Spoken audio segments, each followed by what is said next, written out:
Absolutely. I think the whole country will accept it in the proper spirit. I have no reason to believe that there is anyone of any significance anywhere in India that is not at this moment accepting it in the proper spirit. But that's said and done.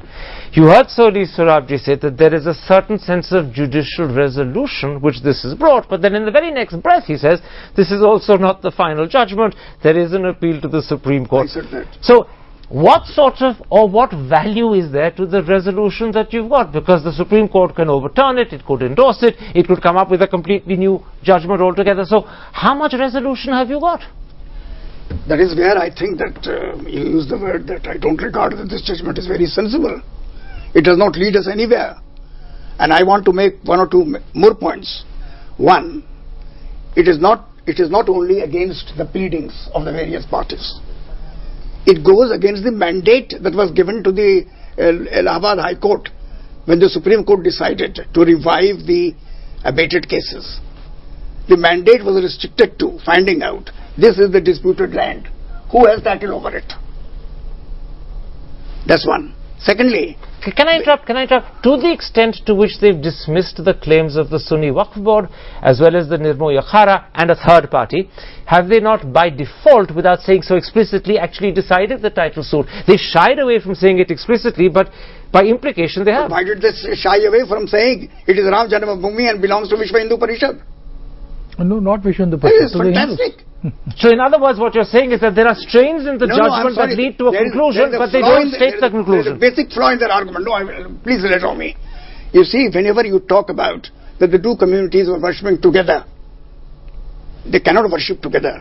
They were worshipping in different parts of it. For example, the Muslims were using the masjid proper, the dome and the inner courtyard, and the Hindu community was using the outer courtyard where the Ram Chabutra lies. And this is exactly the partition that I personally offered to Paramacharya, that we shall build a wall between these two areas, give you the entire outer court, and you can build a temple as big as you like. Now they say, let the domes be split.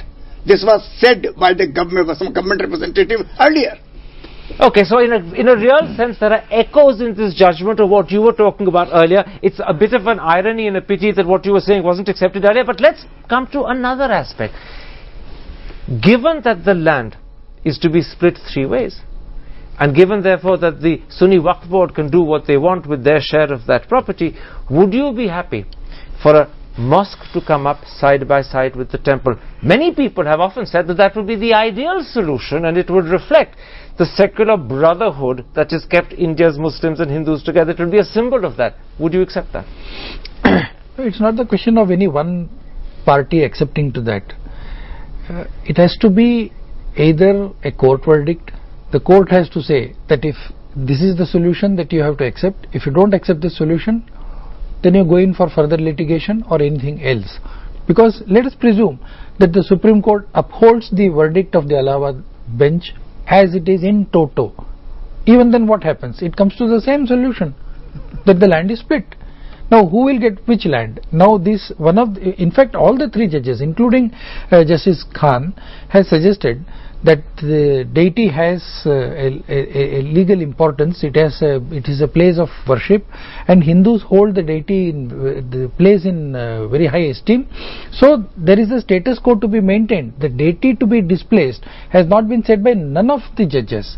That means what happens is, even if a temple is to be built, it will be built in the same place where the Ram Lala is Virajman. Absolutely, but I made a different point. Now, I made a different point. I said that the other part that flows from the judgment, particularly from the reconciliation elements where they split the land in three, is that you could have a mosque side by side, and that to many Indians would be a perfect representative symbol of the Hindu-Muslim brotherhood that we cherish or at least aspire to.